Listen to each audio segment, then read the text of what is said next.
अगर हनुमान जी की दृष्टि से देखोगे तो आपको पूरा संसार राममय दिखाई देगा, पर अगर तुम अपनी दृष्टि से देखोगे तो पूरा संसार काममय दिखाई देगा। चश्मा का खेल होता है, सफेद चश्मा लगा लो सब सफेद दिखाई देता, काला चश्मा लगा लो काला दिखाई देता, हरा चश्मा लगा लो हरा दिखाई देता, गुलाबी चश्मा लगा लो गुलाबी दिखाई देता। इसका मतलब ये नहीं है कि संसार काला है या गुलाबी है, पूरा खेल तो चश्मा का है। उसी प्रकार अभी हम चले आ रहे थे तो हमारे तिवारी जी गाड़ी चला रहे थे, मनोज तिवारी जी, और भी सब लोग बैठे थे। तो क्या हुआ, जिस गाड़ी में हम बैठे थे उसका हूटर चल रहा था, लेकिन हम लोगों को लग रहा था कि आगे वाली गाड़ी का चल रहा है। तो आगे वाली का बंद करवाया, पीछे वाली का बंद करवाया, पर आवाज फिर भी आई। तो कई बड़ी आफत है, फिर किसका चल रहा है? कई यार पता करो, और आगे वाली का, और आगे वाली में हूटर है लेकिन फिर भी आवाज आए। तो हमने धीरे से कहा कि अब तो अपनी का ही आ रहा है अब तो अपनी का ही आ रहा है। उसी प्रकार जिंदगी है, तुम जैसा चश्मा पहनोगे वैसा दिखाई देगा। संसार वैसा नहीं है, बस चश्मा जैसा होता है संसार वैसा ही दिखाई देता। उसी प्रकार मेरे पागलो, तुम काम का चश्मा पहनोगे तुम्हें काममय संसार दिखाई देगा, पर तुम हनुमान की भक्ति का चश्मा देखोगे पहनोगे तो तुम्हें राममय संसार दिखाई देगा। बोलो सीताराम। लेकिन ये चश्मा मिलेगा कहां? पूछो कहां मिलेगा?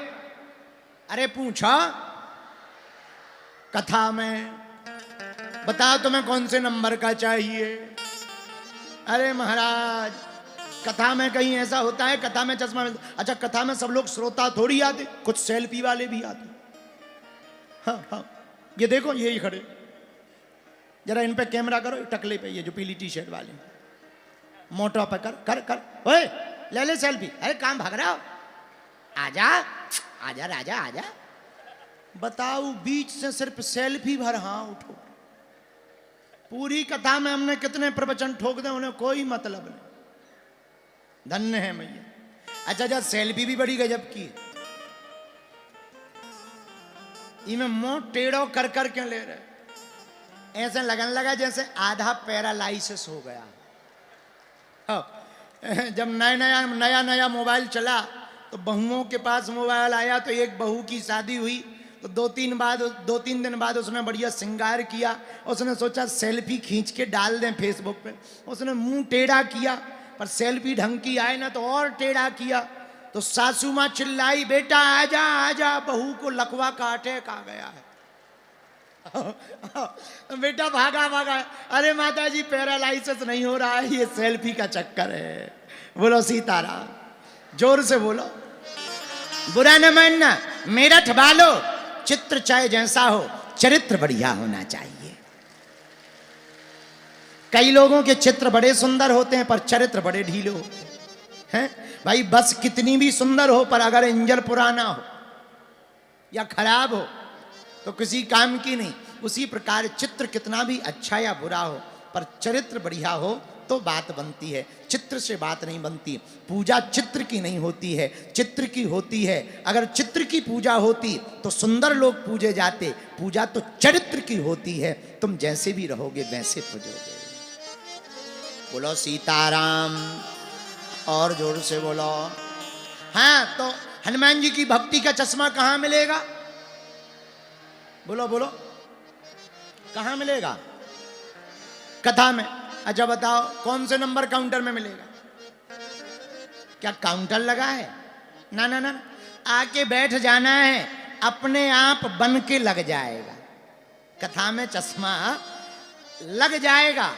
जैसे ही यहां से घर जाओगे और सच में अगर ये चश्मा तुम्हारा फिट बैठ गया और तुम्हारे एकदम नंबर के हिसाब से फिट हो गया तो 5 दिन में ऐसा बदल कर जाओगे कि काममय संसार पूरा राममय दिखाई देने लगेगा। बोलो सीताराम, जोर से बोलो। लेकिन श्रोता भी कई प्रकार के होते हैं। कुछ कथा में श्रोता आते हैं, वो इसलिए आते हैं चलो पड़ोसी जा रहा हो अपन ही चलो। हाँ श्रोता भी कई प्रकार के होते हैं, 4 प्रकार के श्रोता होते हैं। एक श्रोता बड़े गजब के होते हैं, वो श्रोता नहीं होते, वो होते हैं सरौता। हाँ, यहाँ आएंगे बगल है, गुटखा है, गुटखा दो थोड़ा, तमाकू दो तमाकू, इन्हें श्रोता नहीं कहेंगे, सरौता। एक और श्रोता होते हैं दूसरे नंबर के, बड़े गजब के, घर से चप्पल पहन के नहीं आते, पर यहां से खाली नहीं जाते। आओ, आओ, जी और बड़े गजब के होते हैं ये 2 नंबर के श्रोता। तीसरे नंबर का श्रोता भी बड़ा गजब का होता, वो भी कम नहीं होता। कुछ हम देखते हैं जो सोफाओं पे बैठे हैं, हमारी नजर है वीआईपी है।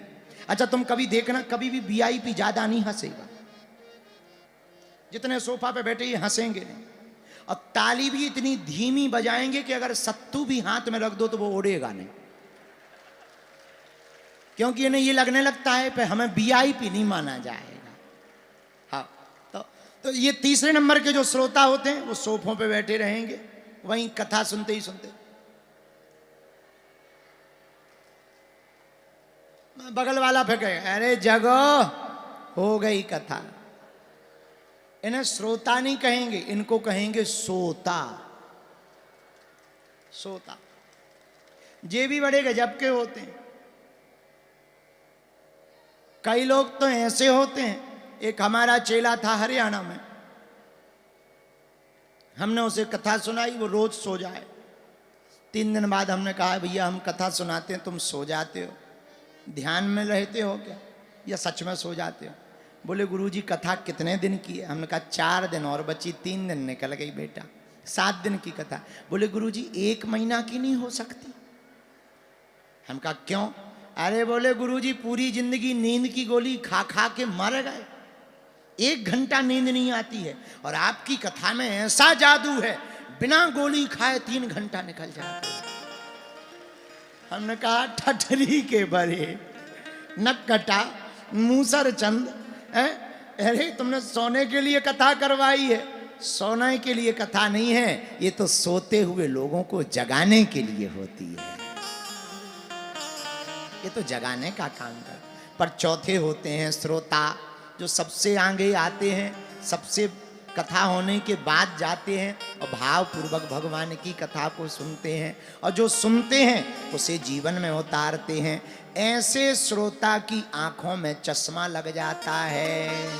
कौन सा? ये दुनिया वाला चश्मा नहीं, राम जी की भक्ति का चश्मा। और जब राम जी की भक्ति का चश्मा लगता है तो उनका अमंगल भी मंगल हो जाता है। मंगल भवन अमंगल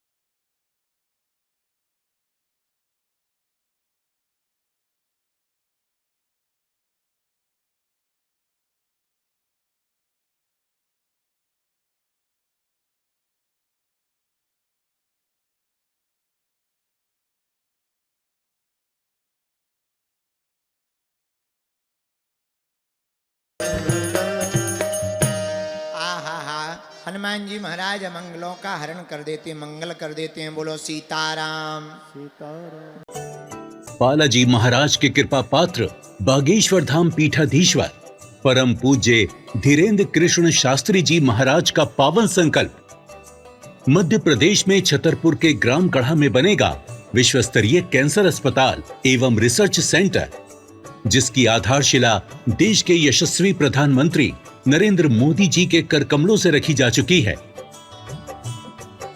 200 करोड़ रुपए की लागत वाले 100 बेड के इस अस्पताल में गरीबों का होगा मुफ्त इलाज। ये बहुत बड़ा अवसर है, बहुत बड़ा काम है। संकल्प बड़ा हो, संतों के आशीर्वाद हो, प्रभु की कृपा हो, तो समय सीमा में सब पूर्ण होता है। हमारे प्रियजनों, बागेश्वर धाम पूरे भारत के लोगों, अभी तक अस्पतालों में मंदिर थे, अब मंदिर में अस्पताल होगा। कैंसर हॉस्पिटल निर्माण हेतु सहयोग देकर पुण्य के भागी बने। अकाउंट नेम श्री बागेश्वर जन सेवा समिति, bank name HDFC bank, account number 999108108108 IFSC code HDFC 0000088।